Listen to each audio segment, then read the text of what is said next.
the most difficult part for a founder is to pass the baton, is to leave power. Also, you need to realize that you are not immortal. You need to pass the values for the next generation.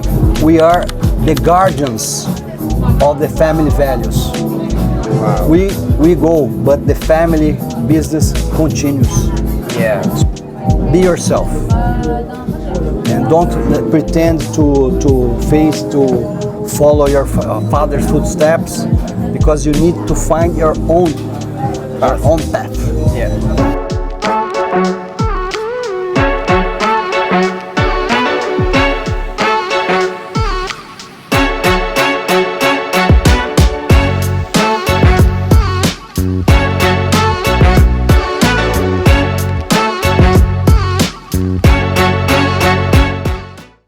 Behind every legacy stands a set of values, choices, and quiet strengths that shape a life's journey.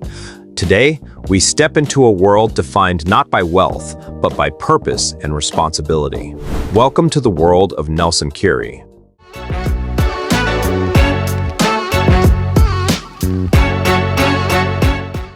Thank you very much. It's a great honor to have the Monegasque magazine. We also have a magazine in Brazil called the Family Business Forum. But first, let me tell you, the family is in the business for the last 100 years in Brazil. My grandfather arrived in 1912. They ran away from the empire, the Turkey Empire, when the First World War started. A legacy that began more than a century ago grew into one of Brazil's largest sugar and ethanol producers. Today, Nelson Cury Filho carries this journey forward, guided by resilience, unity, and family values. So my father arrived when he was very young to Brazil and started dealing with rice. They were like kind of buying and selling rice in the streets. They set up with his brothers their first small business in a countryside of São Paulo, and they started very slowly, but after like 30 years they had a good amount of money, and they bought the first sugar mill in the countryside of São Paulo as well. So in 1971, when they bought the second sugar mill, my father moved from São Paulo to Ribeirão Preto, that was the city that was nearby the plants, the sugar plants, and started working with my grandfather. Nelson explains that the longevity of a family business is not a secret, but a responsibility. The ability to let go of control, build strong structures, and prepare the next generation. At a certain point in his career, he stepped back from daily operations to focus on governance and professionalizing the company, ensuring its continuity.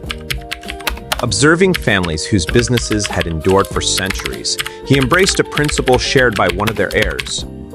We are the guardians of the family values. We go, but the family business continues. We are here talking about how you can perpetuate the family generations. I know that you did your master, and after you wrote your book about the importance of running the successful family business and how to make it. And in your book, you're saying that only 30% of businesses reach in the second generation, but now you are in the third generation. So what is the secret?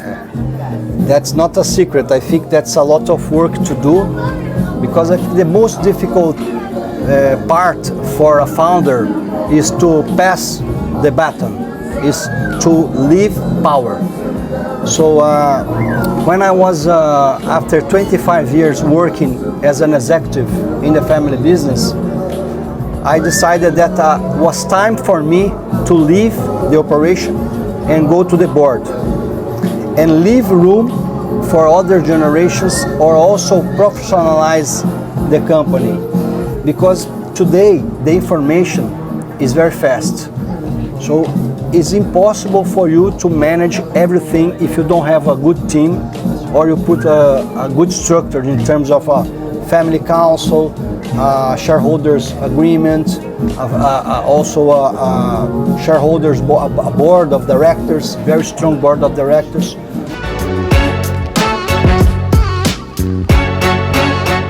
And also you need to realize that you are not immortal. You need to pass the values for the next generation. So when I was 42 years old, I decided to leave the operation and went study. I did my master's at INSEAD in Fontainebleau for 2 years, and then I get to know the family business. They had a kind of institute, and for the first time I met many families that had like hundreds of years of perpetuation of generations. I could meet families that was in the business for the last 400, 600, 1,000 years. Wow. And I say, what's the secret? So I asked one of the heirs that was, I think was on the 26th generation, and he gave me, I think, the best answer for your question. That was, we are the guardians of the family values. Wow. We go, but the family business continues. Yeah. So I think the secret is how you transfer the family values to the next generation. Me and my wife, we decided to found the Brazilian Family Business Forum. That's basic three main important pillars. One, network. Only ultra high network individuals or families that at least want to discuss about succession planning, wealth planning, how to continue to the legacy. Second, we're gonna present cases from other families for them to know and to inspire how, like you, Andrew, made your family survive.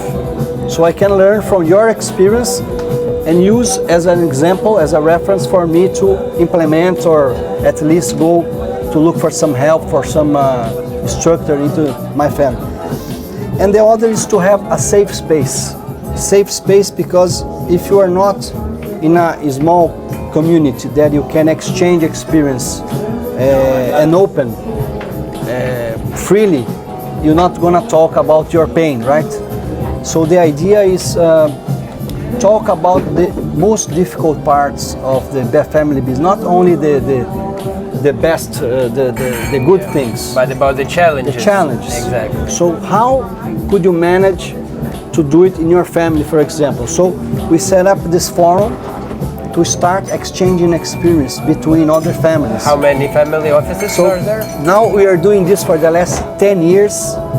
And we started very organic. Now we have 5,000 family members around Brazil. Wow, that's impressive. And we want now to expand, to go overseas, to go abroad. Maybe Are you planning to set up in Monaco? That was the first idea. Communication, I think, is the first key, main issue in family business. Is I always say there's the 5 most challenges C's of a family business that I can say. First one, communication.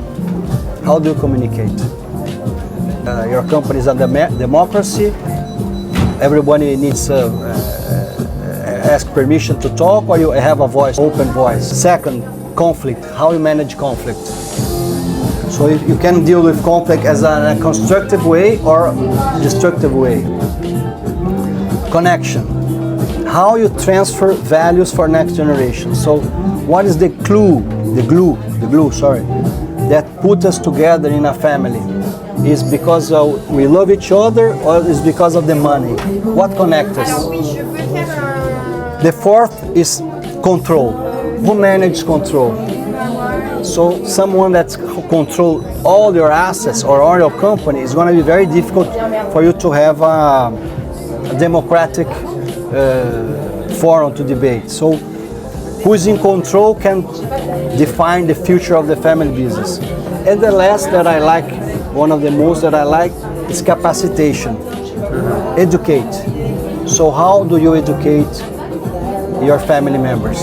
So capacitation for me is the key for a family member be the protagonist of his own story and make his own path, not to stay in the shadow of the family or the patriarch. He can make his own way, he can be different from his father or his mother and still contribute in the family business.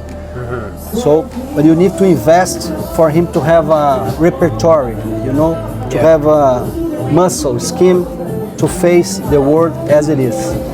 In your book, you cover this very important question about the narcissism in family business. Yeah. What is your main, let's say, advice to the founders of big family businesses in this perspective?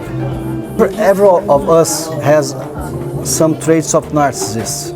It's all about your ego. How do you put yourself, present yourself to others? But if it's too much, let's say if you are like a line, and if you cross this line, it became like a pathology, it became like a kind of a sociopath. But what I discuss in my book is some people that has more traits of narcissists, like destructive narcissists, is very hard to transfer power because they cannot face in terms of their death. To deal with death is very painful. If you talk about how you're gonna end your life, about finitude, it's very difficult. So some people can deal with this, others don't. So the narcissists that I was studying is there's some founders that have these traits of destructive narcissist. Is very difficult to have a succession planning in place. So my hypothesis proved that family that has founders with these characteristics will be very, very hard to see a company survive. Yeah. I know that you were in the Tony Robbins big seminar. How has it changed your mindset and what you can recommend to the young generations? Tony Robbins was I think the first key that changed my mindset, because I went to his program for like 3 days. The program that you have to walk in the fire. Yeah. But actually what he does, he changes your way to see things. He makes you believe in yourself, that you have the power to be able to do whatever you want if you change inside you. So sometimes you're always complaining about, this guy doesn't change, the world is like this, but he doesn't do anything to change himself. So what I first learned at Tony Robbins was, if you change yourself, you impact others around you. So the first move is how you're gonna see and connect with others, becoming more stronger in terms of yourself.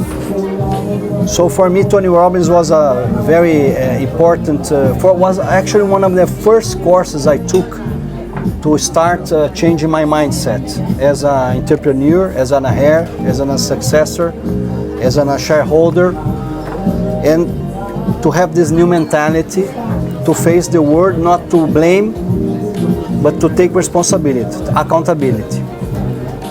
And the advice I give for the next generation is to educate themselves, to first go to study, go to have experience outside the family business, at least for 2 years. Continue learning, because curiosity, I think, is the main important issue. If you lose curiosity, you lose interest. So keep studying, keep having experience outside the family business, and when you come back, at least you're gonna have a lot of contribution to make. So one advice that I give is be yourself, and don't pretend to follow your father's footsteps, because you need to find your own path. Yeah. For you personally, what is more important, the way to success or success itself? It's a good question. Huh? I think success is to be happy. Be happy with yourself. And find your own truth. Find what you are good at it, what's your purpose, and use this purpose to help to make a better place, to make a world a better place. I think this is the success. It's not about money.